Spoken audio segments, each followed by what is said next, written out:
Your client bursts out that they think they hit someone with their car on the weekend, but they didn't stop. How would you react? It would be natural to show shock on your face. Maybe you deeply inhale and say, "Wow, that's dreadful. How could you just drive off?" But none of those would be helpful responses. Why not? Because they all show judgment. And showing judgment in a help setting in therapy is going to be unhelpful in the extreme. But according to the Oxford English Dictionary, judgment is making a considered decision in order to arrive at a sensible conclusion. Well, that doesn't sound too bad, does it? So why then is judgment in therapy considered such a disastrous thing to do? Why then do so many of us fear being judged? Well, for most, judgment is viewed as criticism. It's seen as highlighting something that we've done wrong. It suggests we're a bad person. All this negativity is associated with that one dreaded word, judgment. When you feel judged, you become defensive. Those barriers go up and we try and push back, seeking to justify our actions. But people come to help professionals such as yourself because they want to make changes. They want to be able to change a behaviour that's causing a problem. To be able to do that, our clients need to honestly expose their deepest fears and be willing to explore them. To understand where they might have come from and be willing to do the work to change so they no longer create problems in their life. Imagine if you were seeing a life coach or a counsellor and you felt they were judging you. What would you do? If you're like most people, you'd likely stop talking. Shut down, clam up, right? I know I would. If that happens, then any benefits from the process are going to be lost. Anything your counsellor or a life coach said after you felt they judged you would be viewed through that lens and taken negatively. Let's see this in action. Imagine our client from earlier, let's call them Taylor. Taylor tells you they think they hit a person with their car on the way home from a party on the weekend. They had been drinking and wasn't fully aware of what they were doing, so they didn't stop. And you respond with a judgmental comment such as, "Wow, that's awful. You didn't stop." Taylor is now likely feeling even worse than they were already. So when you then try and find out more about what happened, Taylor's not going to say anything. He doesn't want to feel any worse than he already does. He's going to become resistant, even if you then ask great open questions such as, "Well, tell me about it. What happened?" Taylor's going to try and brush you off because he's afraid you'll judge him again. Maybe he'll try and downplay what happened and say something like, "Oh, actually, I don't think I did hit somebody. It was probably an animal or something. It's okay." Any interventions that you put forward, Taylor's going to resist and push back because he's afraid of feeling worse than he already is. He doesn't want to feel embarrassed. The session is lost and Taylor likely won't return. So if we lose control of our facial expressions and make a few simple statements that can be taken as judgment, you've lost your client. The opportunity to help Taylor has gone. He's not going to tell you that he was drunk or that he's now really worried he might have hurt someone.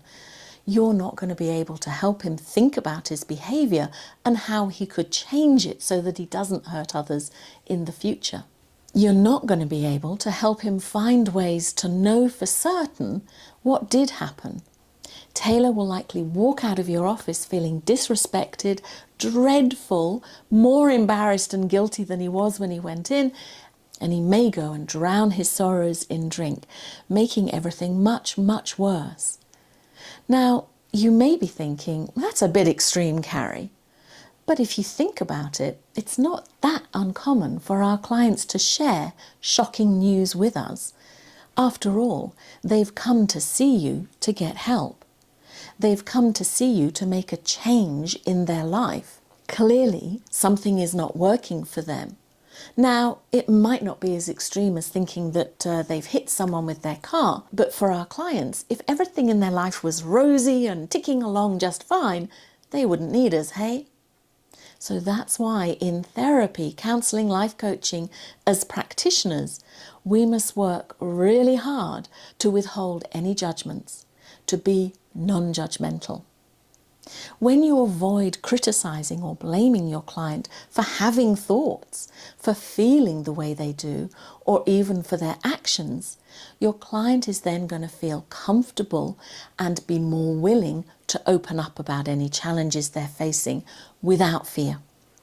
When clients feel accepted for who they are, they're more likely to trust you and share their deepest concerns, which is essential for effective therapy, right?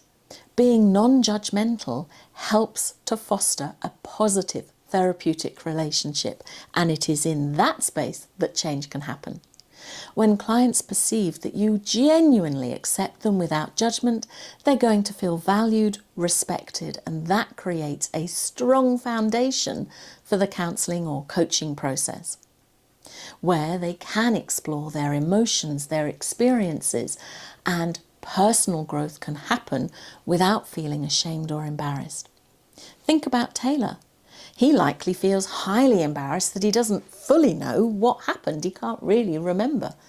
Probably ashamed that he might have hurt someone. So when you're non-judgmental, it encourages clients to be honest, to be authentic, and they can freely express their thoughts and emotions, even if they might seem unconventional or challenging to you. By setting aside your personal biases or any preconceived notions you might have, you create a space where clients can be their true selves, leading to a deeper self-awareness for them and self-acceptance. And it is from that space that change happens.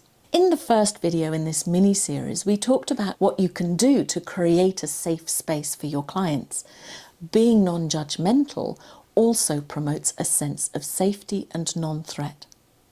Many individuals seeking counselling or life coaching may be dealing with sensitive or distressing issues. By approaching their experiences with empathy and understanding, you're going to help them feel safe enough to explore their emotions and confront those difficult topics without fear. And lastly, being non-judgmental is vital for fostering growth and facilitating change. When clients feel accepted, they're more willing to look deeper, and so that they can better understand maybe why they might have behaved as they have, so they can work through their challenges, which will lead to personal transformation for them. Your non-judgmental attitude encourages them to develop self-compassion, self-reflection, and make healthier choices. So you get that you need to be non-judgmental. You can see the benefits of staying neutral. Sounds great in theory, right? But how can you suspend judgment in practice? Well, there are 3 things that you can do to keep yourself neutral in session. The first is to develop a realistic awareness of yourself. Being highly self-aware is crucial for all coaches and counsellors. Recognise and manage your own biases, judgments, and emotional reactions. To do this, be clear on what it is that you do believe in. Know your values. Recognise any triggers that may interfere with your ability to maintain an open and accepting mindset. You can do this by continually reflecting on your thoughts and your feelings. Journaling is a terrific tool that can help with this. When you can separate your own judgments from your professional role, you create a space for empathic understanding of your client's experiences. So now you know yourself and you're prepared to keep your ideas and beliefs out of your client's work. But what about your clients? How can you show them that you're not judging them? This leads us to the second thing that you can do to create a non-judgmental space for your therapy or your coaching. Step into the world of your client. With Taylor, think for a minute how you would feel if you'd made a mistake and done something that you regret. What would that be like? And then show Taylor that you understand what he's going through. This is the skill of empathy, focusing on the emotional experience of your client without losing yourself to it. You work to step into your client's world. Put yourself in their shoes, as a famous saying goes. You can't understand someone until you've walked a mile in their shoes. Or the slightly longer version of that says, before you start to judge me, step into my shoes and walk the life that I've lived and am living. And if you get as far as I am, just maybe, you'll see how strong I really am. Now that quote is often attributed to Gandhi, but actually the person who said that is unknown, and I did spend quite some time researching that to find out who'd actually said it, but it's been lost to history. No matter, I think it's a powerful quote that can be useful to remember if your client does reveal shocking news. Great work! You need to step into your client's world. That's clear, you get that. But how can you do that? So to step fully into another person's world, you have got to set aside your own views, your own beliefs, your own values, so that you can be receptive to their values and their perceptions. And one simple technique that can help with this is to use what's called the psychological concept of a space bubble. This is where you create an imaginary bubble around yourself that acts like a buffer against the emotional impact of what a client is telling you. Inside your bubble is a neutral zone where judgment is suspended. Your values and beliefs are left right on the outside. It works because it creates a sense of distance between you and your client's emotional experiences, while at the same time enabling you to be fully present with your client as they share their story.